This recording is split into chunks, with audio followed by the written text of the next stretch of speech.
నమస్తే, welcome to 99 TV. Rao stocks కార్యక్రమానికి స్వాగతం. జాతీయ అంతర్జాతీయ అంశాలకు సంబంధించి సమగ్ర విశ్లేషణ అందించడానికి మనతో పాటు సీనియర్ ఎనలిస్ట్ ఎంజీ రావు గారు ఉన్నారు. సార్తో మాట్లాడదాం. Sir, good afternoon sir. Sir, అయితే ఈ రోజు ఇరాన్ అండ్ అమెరికా మధ్య రెండో విడత శాంతి చర్చలు 2.0 ప్రారంభమయ్యాయి. ఈసారైనా శాంతి ఒప్పందం కుదురుతుందా, లేదంటే యుద్ధం తప్పదా?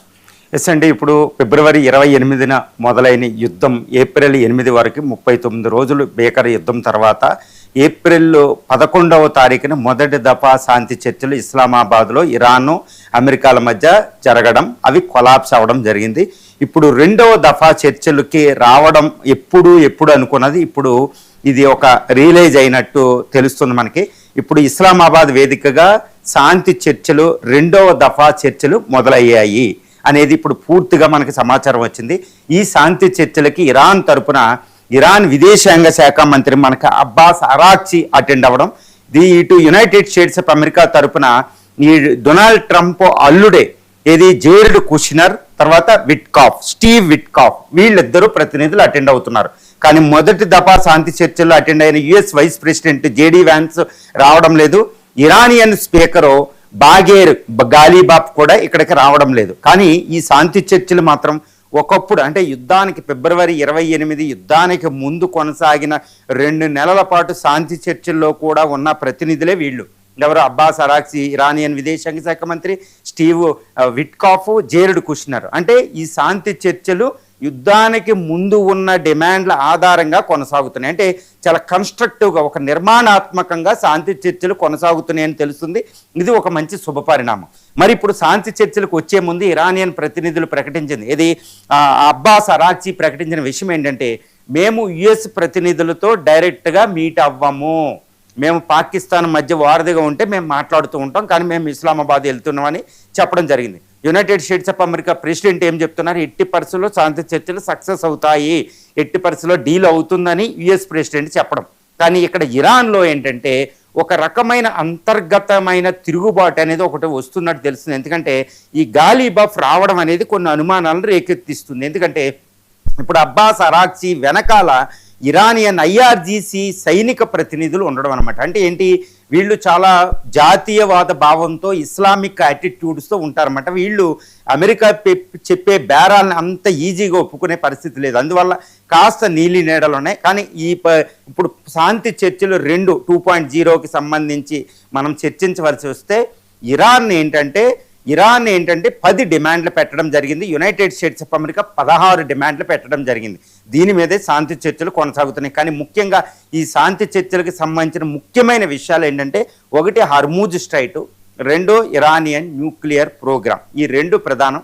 ఇప్పుడు హర్మూజ్ స్ట్రైట్కి సంబంధించి ఇప్పుడు ఇరాన్ మీద చాలా దేశాలు ఒత్తిడి తీసుకొస్తున్నాయి. ముఖ్యంగా ఇప్పుడు ఇండియా కూడా రంగంలో దిగిందని తెలుస్తుంది. ఎందుకంటే ఇండియన్ 2 షిప్పుల్ని వాళ్ళు దాడి చేయడం, తర్వాత ఒక షిప్ని సీజ్ చేయడంతో ఇండియా చాలా సీరియస్గా ఇరాన్తో డీల్ చేస్తున్నట్టు తెలుస్తుంది. కాబట్టి ఇరాన్ ఐఆర్జీసీ మీద ఇండియా ప్రెజర్ అనేది చాలా ఎక్కువ ఉంది.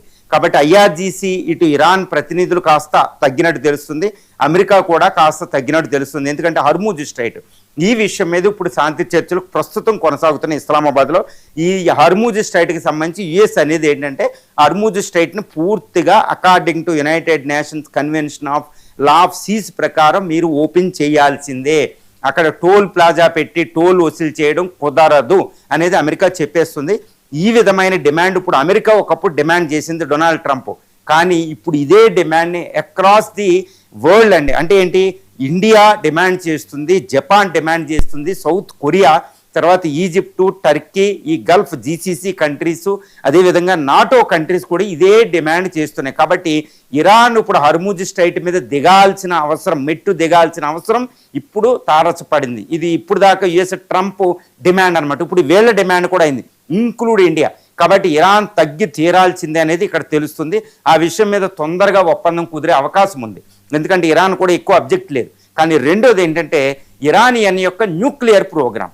ఈ అమెరికా ఏమడుతుందంటే, ఎంటైర్ అక్కడ ఉన్న యురేనియం శుద్ధి చేసిన 450 కిలోల యురేనియంని వీటన్నిటిని ఎక్కడికైనా తరలించాలి. ఇరాన్ ఎట్టి పరిస్థితుల్లో అణు కార్యక్రమాన్ని ముందుకు తీసుకెళ్ళడానికి వీలు లేదు, మీకు ఏదైనా అణు విద్యుత్కి సంబంధించి వస్తే మేము హెల్ప్ చేస్తాం అంటూ అమెరికా మాట్లాడుతుంది. ఈ వచ్చే 20 సంవత్సరాల పాటు న్యూక్లియర్ ప్రోగ్రామ్ చేయకూడదు. అది ఇరాన్ అంటుంది వచ్చే 5 సంవత్సరాలు మాత్రమే మేము న్యూక్లియర్ ప్రోగ్రామ్ చేయి నువ్వు చెప్పినట్టు, కానీ యురేనియం మాత్రం వేరే దేశాలకు తరలించమంటుంది. ఇది కూడా తొందరగా సాల్వ్ అయ్యే అవకాశం ఉంది. ఎందుకంటే అమెరికా కూడా 5 సంవత్సరాలకు ఒప్పుకోవచ్చు. ప్రస్తుతం యుద్ధం అమెరికాకు ఆగాల్సిన అవసరం కూడా ఉంది. ట్రంప్ కూడా యుద్ధం చేసే పరిస్థితులు లేడు. కాబట్టి ఇరాన్ చెప్పిన 5 సంవత్సరాలు అనేది కాల పరిమితికి అమెరికా ఒప్పుకునే అవకాశం ఉంది. మొదటి దఫా శాంతి చర్చలు ఇక్కడే విఫలమైనట్టు కూడా తెలుస్తుంది. ఇరాన్ ఒప్పుకోవచ్చు, అమెరికా కూడా 20 సంవత్సరాల బదులు 5 సంవత్సరాలకి అమెరికా కూడా ఒప్పుకోవచ్చు. మరి శుద్ధి చేసిన యురేనియం ఎక్కడికి వెళ్ళాలంటే ఇరాన్ ఇంకొక చోటకి పంపించడానికి ఒప్పుకోదు. అది రష్యా అయినా చైనా అయినా అమెరికాకైనా ఎక్కడికి తరలించడానికి ఒప్పుకోదు. దాన్ని కూడా యుఎస్ అంటే అది చాలా IAEA international atomic energy agency ఆధ్వర్యంలోనే ఇరాన్లోనే ఒక్క చోట సురక్షిత స్థలంలో ఉండేటట్టు ఐఏఈఏ నిఘా దాని మీద ఉండేటట్టు అంగీకరించవచ్చు. కానీ యురేనియం మాత్రం బయటికి తరలించడానికి ఇరాన్ ఒప్పుకోదు, అమెరికా కూడా దాన్ని యాక్సెప్ట్ చేసే అవకాశం ఉంది. కాబట్టి న్యూక్లియర్ ప్రోగ్రామ్ విషయం మీద కూడా ప్రతిష్టంభన తొలగే అవకాశం ఉంది. ఇక ఇరాన్ అడిగేది ఏంటంటే ఇప్పుడు దాకా మీరు చేసిన యుద్ధ ఫలితంగా $270 బిలియన్ అంటే 25 లక్షల కోట్లు లాస్ వచ్చింది మాకు, దాని నష్టపరిహారం చెల్లించండి అని. దానికి అమెరికా ఒప్పుకునే అవకాశం ఇక్కడ ఎట్టి పరిస్థితుల్లో లేదు. ఎందుకంటే యుద్ధం అనేది న్యాయబద్ధంగా మేము చేశామని అమెరికా చెప్తుంది. కానీ ఇరాన్ ఇంకొక డిమాండ్ అయిన అమెరికా $100 బిలియన్ ఇరాన్ ఆస్తుల్ని సీజ్ చేసేసింది అమెరికా ఆంక్షల్లో. దీనిని అమెరికా రిలీజ్ చేసే అవకాశం ఉంది. అది పునర్నిర్మాణానికి ఉపయోగించుకుంటారు ఇదనేది. తర్వాత ఇరాన్ ఆర్థిక ఆంక్షలు మా మీద ఆర్థిక ఆంక్షలు తొలగించండి అని అడుగుతుంది ఇరాన్. అమెరికా కూడా కొంచెం ఆర్థిక ఆంక్షలు ఇప్పటికిప్పుడు తొలగించి క్రమంగా మీ ఇరాన్లో అన్ని పరిస్థితులు సర్దుమడిగే విధంగా మీరు అన్ని ఒప్పందాలు ఓకే అంటే హార్ముజ్ స్ట్రైట్ అంతా లైన్లోకి వస్తే స్లోగా మేము ఇన్ని సంవత్సరాల్లో పూర్తిగా ఎత్తేస్తాం అని అమెరికా చెప్పారు. కాబట్టి ఈ విషయం కూడా సాల్వ్ అవుతుంది. తర్వాత ఇరాన్ ఇంకోటి ఏంటంటే అమెరికా ఇజ్రాయెల్ ఎప్పటికీ కూడా మా మీద అటాక్ చేయకూడదు, ఈ విధంగా లీగల్గా మాకు అగ్రిమెంట్ ఇవ్వండి అని అడుగుతుంది ఇరాన్. దానికి అమెరికా ఇజ్రాయెల్ కూడా ఇచ్చే అవకాశం ఉంది, కానీ ప్రొవైడెడ్ అని సర్టెన్ కండిషన్స్ పెట్టే అవకాశం ఉంది. ఎందుకో ఇరాన్లో ప్రజాస్వామ్య సంస్కరణ ఉండాలి, మానవ హక్కులు ఉల్లంఘన ఉండకూడదు, ఇలాంటి పెడతారనమాట. కాబట్టి అది అమెరికా ఇజ్రాయెల్ అలా పెట్టి మేము దాడి చేయమంటారు. కాబట్టి అది కూడా ఈజీగా అయిపోతుంది, ప్రస్తుతానికైతే అయిపోతుంది. ఈ విధంగా ఏంటంటే ఇరాన్ పెట్టిన డిమాండ్లు అమెరికా పెట్టిన డిమాండ్లు ఓ పక్కన ఉంటే ఇప్పుడు ఎట్టి పరిస్థితుల్లో శాంతి ఒప్పందం జరిగే అవకాశాలు ఇక్కడ పుష్కలంగా ఉన్నాయి. ఎందుకంటే ఇప్పుడు మనకు రిపోర్టులు తెలుస్తున్నాయి, యునైటెడ్ స్టేట్స్ ఆఫ్ అమెరికా దగ్గర ప్యాట్రోయిట్ అని, టోమహాక్ అని, ఇంకా ఇంటర్సెప్టర్ మిసైల్ సిస్టమ్స్ అయిపోయింది. ఇప్పుడు అంటే ఎగ్జాస్ట్ అయిపోయింది. కాబట్టి యుద్ధం చేయాలంటే మిసైల్స్ కొరత అక్కడ ఉంది. లాంగ్ టర్మ్ యుద్ధం చేసే పరిస్థితి అమెరికాకి అక్కడ లేదు. గల్ఫ్ కంట్రీస్ ఒప్పుకోవడం లేదు. ఇజ్రాయెల్ ఇబ్బందుల్లో ఉంది.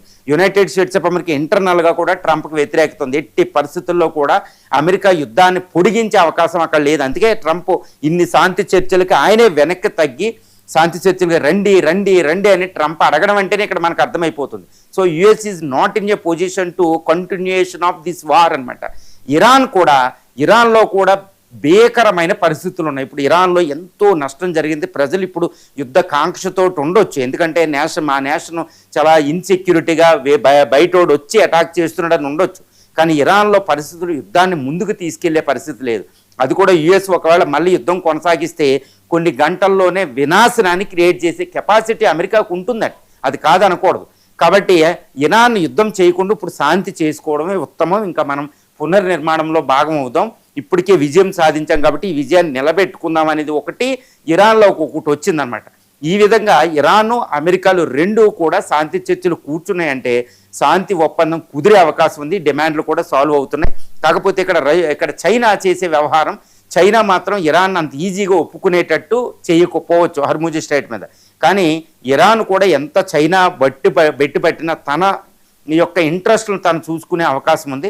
ఇప్పుడు ఐఆర్జీసీలో కూడా ఒక వర్గం అయితే శాంతికే అన్నట్టుంది, ఇంకొక వర్గం వద్దు అన్నట్టుంది. కానీ శాంతికి మద్దతు తెలిపే వర్గమే ఇరాన్లో ఎక్కువ ఉందని తెలుస్తుంది. కాబట్టి ఎట్టి పరిస్థితుల్లో ఇప్పుడు రెండవ దఫా శాంతి చర్చలే ఎక్కువ కాలం 1-2 రోజులైనా 3 రోజులైనా కొనసాగి చివరికి మాత్రం శాంతి ఒప్పందం ఏదో ఒక క్షణంలో మనకి ఇస్లామాబాద్లో చెప్పే అవకాశం ఉంది. ఒకవేళ ఈ శాంతి చర్చలు సఫలం అయిపోతే ఫైనల్గా డొనాల్డ్ ట్రంప్ ఇటు ఇరానియన్ ప్రెసిడెంట్ పెజాస్కియన్ ఇద్దరూ కలిసి సంయుక్తంగా పీస్ డీల్ మీద సంతకం చేసే అవకాశం ఉంది. దీనికి Israeli prime minister Benjamin Netanyahu కూడా వచ్చే అవకాశం ఉంది. అందువల్ల ఇస్లామాబాద్ వేదికగా డొనాల్డ్ ట్రంప్ ఇటు మహమ్మద్ పెజాస్కియన్ ఇరానియన్ ప్రెసిడెంటు, తర్వాత ఇజ్రాయిల్, ఇంకా ఎంతో మంది నేతలు, గల్ఫ్ కంట్రీస్ నేతలు అటెండ్ అయ్యి ఈ శాంతి ఒప్పందం మీద సంతకం చేసే అవకాశం ఉంది. దీనికోసం ప్రపంచం అంతా ఎదురు చూస్తుంది. ముఖ్యంగా ఇండియా తర్వాత ఎన్నో దేశాలు ఇప్పుడు ప్రెజర్ తెస్తున్నాయి. ఇటు ఇరాన్, అమెరికా మీద,